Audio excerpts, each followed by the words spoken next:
अब देखिए, हमारी हड्डियों को मजबूत रखने के लिए हमें किसकी आवश्यकता है? कैल्शियम की आवश्यकता है।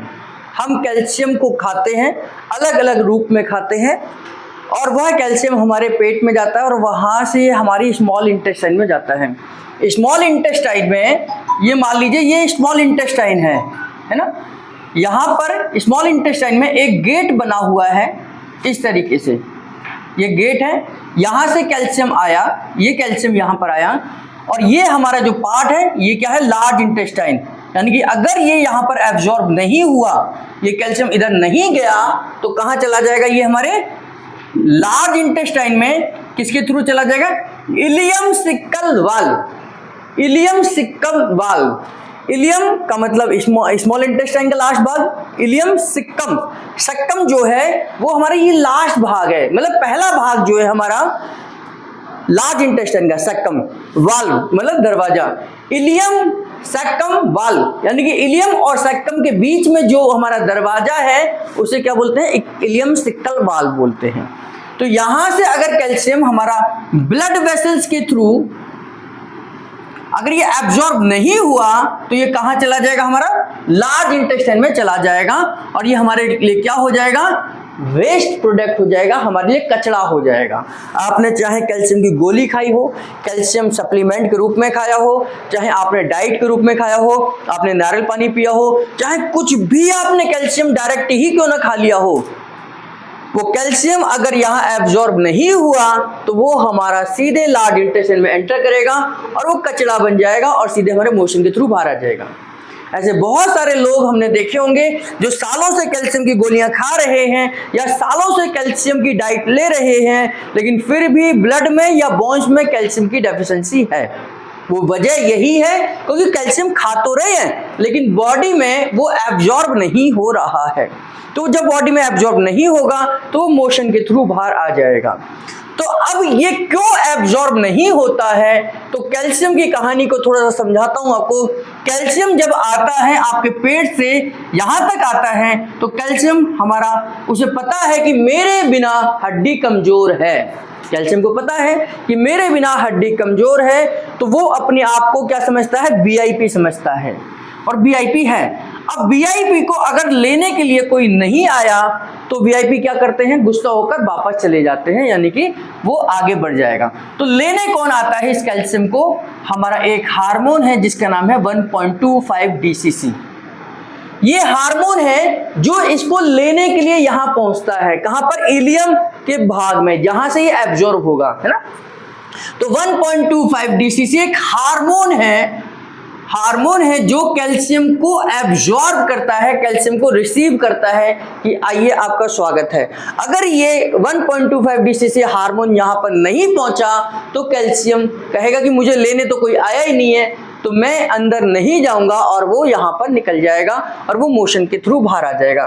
तो 1.25 DCC के बिना आपका कैल्शियम बेकार है, समझ आई। अब 1.25 DCC क्या है? एक हार्मोन है जो बॉडी के अंदर बनता है। अब ये हार्मोन कैसे बनता है इसकी कहानी को हमें समझना है, क्योंकि जब तक अब कैल्शियम हमारे खाने से काम नहीं चलेगा, क्योंकि 1.25 DCC जो हार्मोन है ये हमारा आर्टिफिशियली बहुत कम बनेगा, यानी कि हम इसके लिए कुछ खा नहीं सकते। ऐसा नहीं कि कैल्शियम के साथ में अगर मैं एक और हार्मोन की टैबलेट खा लूं तो 1.25 DCC हार्मोन बन जाएगा। वो क्यों नहीं बनता, इसका एक और कारण है। अब हम समझते हैं क्या 1.25 DCC हार्मोन के बनने की कहानी, ये समझनी है। तो 1.25 DCC हार्मोन बनने की कहानी कहां से शुरुआत होती है? सूर्य की किरणों से शुरुआत होती है। हर हड्डी के पेशेंट को, हड्डी कमजोर वाले पेशेंट को, जिनकी हड्डियों से रिलेटेड प्रॉब्लम है, डॉक्टर जरूर ये सजेस्ट करता है, चाहे वो नेचुरोपैथी वाला हो, चाहे वो दवाइयों वाला डॉक्टर हो, चाहे वो आयुर्वेद का डॉक्टर हो, चाहे यूनानी हो, चाहे सिद्धा हो, चाहे होम्योपैथिक डॉक्टर हो, वो एक चीज तो सब लोग सजेस्ट करते हैं कि आपको धूप में बैठना चाहिए। ये कोई भी डॉक्टर मना नहीं करेगा और ये सजेस्ट करेगा ही करेगा कि सुबह आपको धूप में बैठना ही चाहिए, क्योंकि वो हर व्यक्ति जानता है कि बिना धूप में बैठे आपको कैल्शियम एब्जॉर्ब नहीं होगा। उसकी कहानी क्या है कि चाहे वो डॉक्टर कोई भी हो, आयुर्वेदिक हो, एलोपैथिक हो, होम्योपैथिक हो, यूनानी हो, सिद्धा हो, तंत्र मंत्र वाला हो, जो भी हो, वो आपको धूप में बैठने के लिए जरूर कहेगा अगर आपको कैल्शियम की डेफिशिएंसी है। उसका रीजन ये है कि जब आपके सूर्य की किरणें, ये भी सुबह सुबह की धूप की किरणें, ऐसे नहीं कि 12 बजे जाके बैठ जाओ छत पर, है ना, इस समय बैठ जाओगे तो भून जाओगे। तो सुबह सुबह आप धूप की किरणों को जब आप लेंगे तो सूर्य की किरणें जब आपके स्किन के ऊपर पड़ेंगी तो हमारे स्किन के नीचे एक केमिकल है जिसको हम बोलते हैं 7 हाइड्रोक्सीकॉल कैल्सीफेरॉल। ये केमिकल है जो हमारी स्किन के नीचे है, स्किन की लेयर के नीचे है। स्किन की लेयर के नीचे 7 हाइड्रोक्सीकॉल कैल्सीफेरॉल, जो कि विटामिन डी का इनएक्टिव रूप है, जो कि विटामिन डी का इनएक्टिव रूप है। इसको एक्टिव कौन कर सकता है? तो सूर्य की किरणें ही कर सकती हैं। इसे आप ट्यूबलाइट से, टॉर्च से, हीट से जनरेट नहीं कर सकते।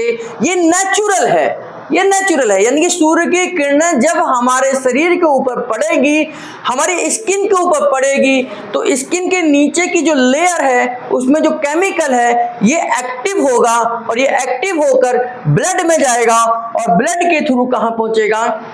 ये ब्लड के थ्रू हमारे, जैसे ही ये किरणें इस केमिकल के ऊपर पड़ती हैं, इस केमिकल के यानी कि स्किन के ऊपर पड़ेगी, ये हमारी कन्वर्ट हो जाएगी विटामिन D3 में, यानी कि कॉल कैल्सीफेरॉल बन जाएगा। यानी कि विटामिन डी का जो इनएक्टिव रूप था ये विटामिन डी में कन्वर्ट हो जाएगा। ये एक्टिव होते ही हमारे ब्लड के थ्रू ब्लड में घूमने लगेगा।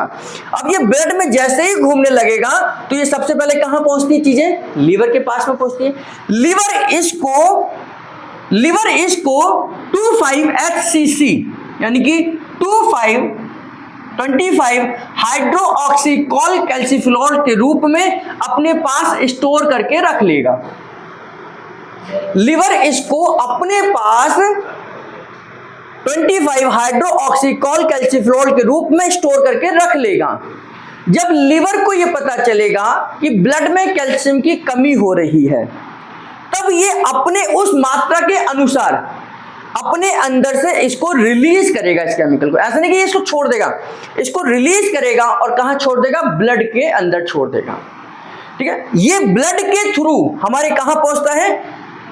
पैराथायराइड ग्लैंड के पास पहुंचता है। ब्लड के थ्रू कहां पहुंचता है? पैराथायराइड ग्लैंड के पास पहुंचता है और पैराथायराइड ग्लैंड से कहता है कि आपको अपने हार्मोन को रिलीज करना है। वहां से एक और हार्मोन रिलीज होता है जिसको हम पीटीएच कहते हैं, पीटीएच हार्मोन कहते हैं, पीटीएच हार्मोन और 25 हाइड्रोक्सीकॉल कैल्सीफेरॉल यानी कि 25HCC, ये दोनों मिलकर पीटीएच और 25HCC दोनों मिलकर जब किडनी के पास पहुंचते हैं तो किडनी इन दोनों को मिक्स कर क्या बना देता है? 1.25 DCC कन्वर्ट कर देता है, यानी कि 1.25 DCC हार्मोन बना देता है। यानी कि आपके इस 1.25 DCC हार्मोन की बनने की कहानी में किडनी का भी रोल है। अगर जिन लोगों की किडनी खराब है, जिन लोगों की किडनी कमजोर है, जो लोग डायलिसिस पर हैं, उन लोगों की किडनी खराब है। अब किडनी खराब है तो ये, जब किडनी खराब है तो ये कहां से बनेगा? या जिन लोगों का लीवर खराब है तो ये कहां से बनेगा? तो लीवर और किडनी खराब लोगों का कैल्शियम डाउन रह सकता है, उन लोगों की हड्डियां कमजोर रह सकती हैं। तो यहां से हमें पता चला कि किडनी और लीवर ये दो महत्वपूर्ण ऑर्गन हैं हमारे 1.25 DCC हार्मोन बनने की कहानी में।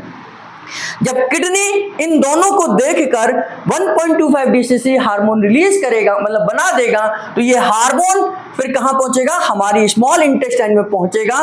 किसको रिसीव करने? कैल्शियम को रिसीव करने। और कैल्शियम फिर जाकर हमारे ब्लड में जाएगा। तो कैल्शियम आपका एब्जॉर्ब तभी होगा जब आपकी बॉडी के अंदर 1.25 DCC हार्मोन होगा। और इस हार्मोन के बनने की कहानी कहां से शुरुआत होगी? सुबह सुबह की धूप से शुरुआत होगी। 12 बजे की धूप नहीं चाहिए, 1 बजे की धूप नहीं चाहिए, 5 बजे की धूप नहीं चाहिए। सुबह सुबह की कहानी, जो हमारी ठंडी ठंडी धूप है, वो हमारे शरीर के ऊपर जब पड़ेगी, उसकी किरणें हमारे ऊपर पड़ेंगी, तो फिर हमारा यो केमिकल जो है ये जनरेट होगा, ये एक्टिव होगा, 7 हाइड्रोक्सी कैल्सिफेरॉल। और सेम न्यूरोथेरेपी में इसी प्रोसेस में गुरुजी ने एक फॉर्मूला बनाया जिसका नाम भी 1.25 DCC है। बहुत यूनिकनेस है न्यूरोथेरेपी की, सबसे अच्छी यूनिकनेस है। देखिए इसकी कहानी को समझिए, इसके लॉजिक को। हमारा कैल्शियम का फॉर्मूला क्या है? 7 liver, 4 para, 7 liver 0, 7 mucus 0, 8 chest only, 20 round arrow. बहुत लॉजिकल फॉर्मूला है। इतना साइंटिफिक फॉर्मूला आपको किसी थेरेपी में नहीं मिलेगा। देखिए जो धूप की किरणें हैं, धूप तो हम भी नहीं बना सकते, है ना, धूप तो हम भी नहीं बना सकते, धूप का फॉर्मूला बन जाए कोई, तो धूप तो आपको लेनी ही पड़ेगी। धूप का तो कोई अल्टरनेट है ही नहीं। दुनिया की कोई मेडिसिन धूप के स्टोर करके हमारे शरीर के अंदर नहीं डाल सकती। तो ये नेचुरल है। इसके लिए लोग विदेशों में पैसे खर्च करते हैं, जहां इंडिया में फ्री ऑफ कॉस्ट है ना। लाखों डॉलर साल के खर्च कर देते हैं सूर्य की किरणों को लेने के लिए, यानी कि उस पार्क में जाने के लिए, उस जगह में जाने के लिए जहां धूप की किरणें आती हैं, यानी कि सूर्य की किरणें आती हैं। तो ये सूर्य की किरणें आपको लेनी ही पड़ेगी। इसके बाद कहानी शुरू होगी हमारी। यहां तक का तो ये केमिकल नेचुरल है, ये केमिकल नेचुरल बनेगा। ये केमिकल हमारा ब्लड के थ्रू कहां पहुंचेगा? लिवर के अंदर पहुंचेगा। तो हमने लिवर को यहां पर स्टिमुलेट करा। लिवर इस केमिकल को कन्वर्ट कर देगा 25 HCC में और यहां पर अपने पास स्टोर कर लेगा, है ना। जब इसे ये पता चलेगा कि हमारे ब्लड में कैल्शियम की कमी हो रही है, तब जाकर ये इस केमिकल को रिलीज करेगा और ये केमिकल ब्लड में जाएगा। ये ब्लड में जाकर किसके पास जाएगा? पैरा के पास जाएगा, जिसके लिए हम पैराथायराइड के पास जाएगा। और पैराथायराइड को स्टिमुलेट करने के लिए हम 4 पैरा का इस्तेमाल करते हैं। 4 पैरा के साथ यहां से PTH हार्मोन निकलेगा, यहां से 25 HCC हार्मोन है। ये दोनों आपस में, वो केमिकल है, ये दोनों आपस मिलके कहां पहुंचेंगे? किडनी के पास पहुंचेंगे। तो 7 लिवर 0, 7 म्यूकस 0 है। ये किडनी क्या करेगी? ये किडनी इसको कन्वर्ट कर 1.25 DCC हार्मोन में कन्वर्ट कर देगी और उसे कहां भेज देगी? ब्लड में भेज देगी। और ब्लड के थ्रू, इसके थ्रू हमारा पूरा डाइजेस्टिव सिस्टम स्टिमुलेट होता है, क्योंकि हम जो चेस्ट ओनली और राउंड एरो देते हैं, ये हमारी बॉडी के अंदर ब्लड सर्कुलेशन को, एसिड अल्कलाइन को, हमारे मिनरल्स के लेवल को मेंटेन करते हैं, हमारी स्पाइन को स्टिमुलेट करने का काम करते हैं। राउंड एरो से ब्लड सर्कुलेशन को ठीक करें कि हमारे पूरे डाइजेस्टिव सिस्टम में सर्कुलेशन प्रॉपर होना चाहिए, कि यानी कि अगर कहीं डाइजेस्टिव सिस्टम में कोई गड़बड़ी है सर्कुलेशन की, तो वो भी यहाँ से ठीक होगी। तो जब ये डाइजेशन सिस्टम भी ठीक होगा, ये हार्मोन भी पहुंचेगा उसे रिसीव करने, तो आपका कैल्शियम एब्जॉर्ब होगा ही होगा। तो ये बिल्कुल साइंटिफिक तरीके से गुरुजी ने ये फॉर्मूला बनाया, जिसको हम 1.25 DCC हार्मोन यानी कि कैल्शियम का फॉर्मूला कहते हैं। तो इस तरीके से बिना धूप की किरणें लिए आप कैल्शियम की पूर्ति नहीं कर सकते। चाहे आप लाखों रुपए के कैल्शियम खा लीजिए, आपको धूप में बैठना ही पड़ेगा और धूप की कमी से आप कैल्शियम के डेफिशिएंसी के शिकार हो जाएंगे।